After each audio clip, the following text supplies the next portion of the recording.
So did you follow the gubernatorial elections that were held in Imo State, Bayelsa and Kogi State? This is something that we've been discussing over time since the 2023 general elections were held somewhere in February and March earlier this year. And this time around, we get to know or we get to see the lessons learned that INEC and its staff has already put in place to be able to ensure the smooth sailing of the gubernatorial elections that held in Kogi, Bayelsa and Imo. So follow me on this video and let's analyze what were the lessons learned and how did they apply it this time around. What other excuses would they have to tell us that, the elections did not go smooth because of XYZ? Follow me on this video.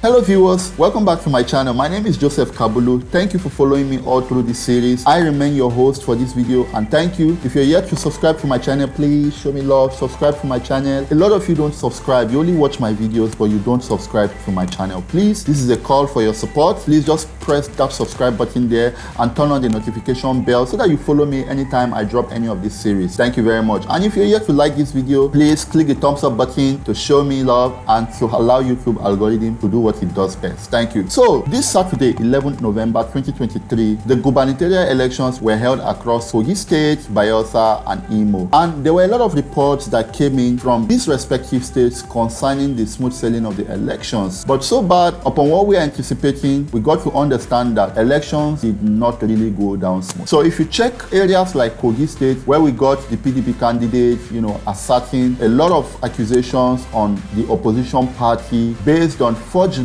of course, which we had earlier in Nigeria. We had the judiciary coming on top of all these cases and telling us that there were no evidences, and of such, those evidences are not substantial, and we get to experience them once more. And before then, we had INEC telling us that lessons have been learned and they are prepared for the gubernatorial elections.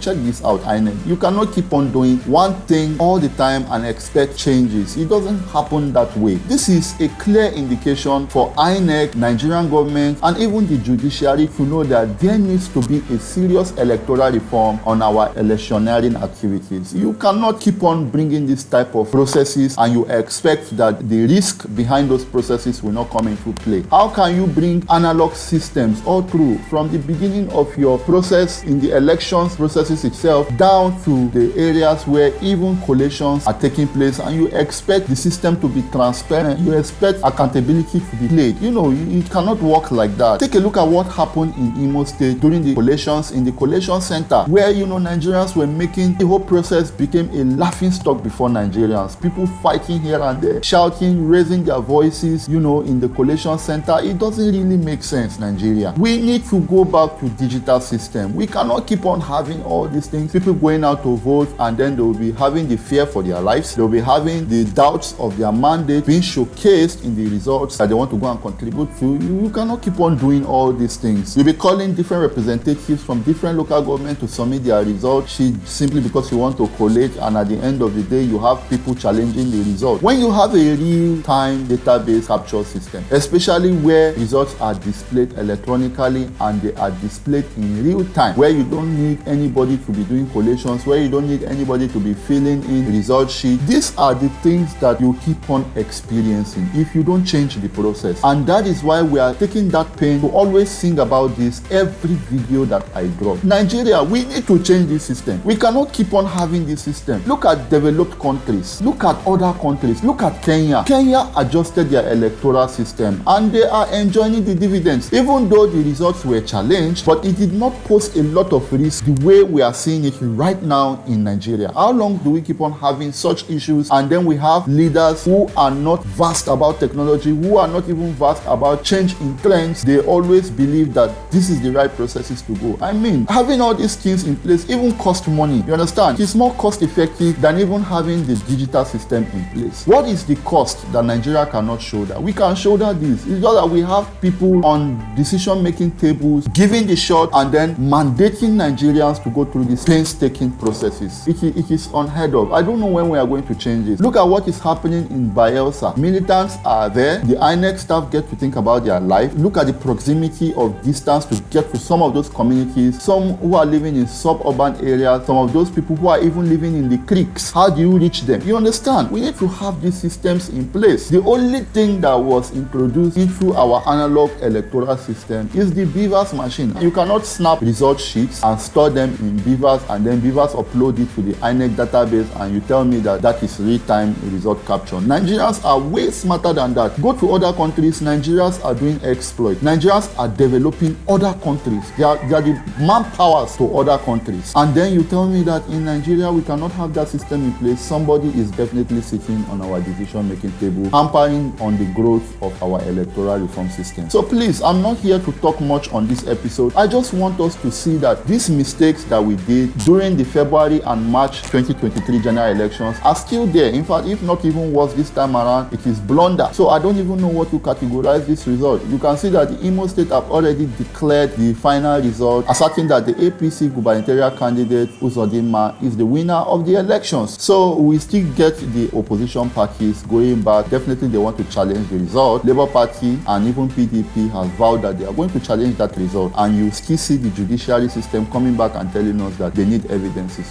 What kind of evidences do you want? Do you want Nigerians to go to the satellite and tap satellite images and video systems and bring it to you and tender it as evidences? That is stark nonsense, arrant nonsense. Our judiciary system is a complete joke in Nigeria. Complete joke in Nigeria. They can easily be bought, and that is why anytime facts are brought before them, they jettison the fact and they decide to go the other way to look at how to buttress their bank accounts. Sometimes I feel ashamed calling myself a Nigerian because the judiciary system that was there to uphold the integrity of the electoral system, they are the ones now playing hanky-panky. They are the ones now the final helm of decision. The issues concerning thuggery, electoral offenses and malpractices that were recorded. So what do you do concerning those issues? You keep them aside because the evidences, of course, are not substantial according to you. Nigeria, I pray for Nigeria that one day Nigeria changes. But until then, I see Nigeria driving down the road of revolution. And it is so sad that if we don't have like minds to correct this now, it's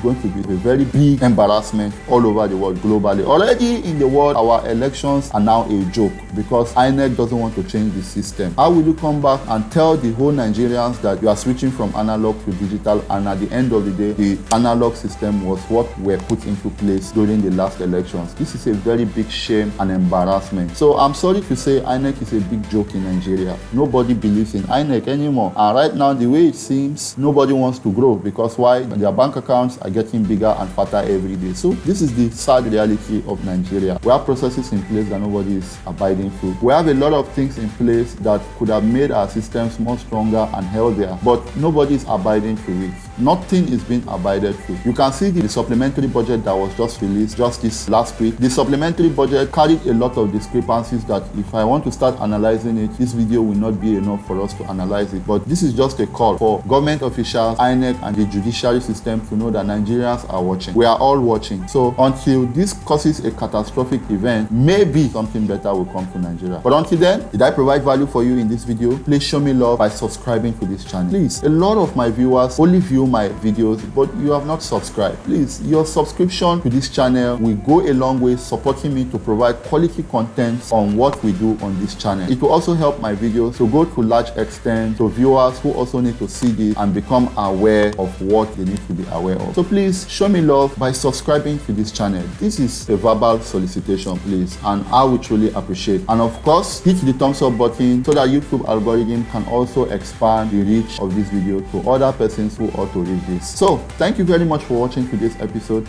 I remain Joseph Kabulu, and until next time, see you later. Bye.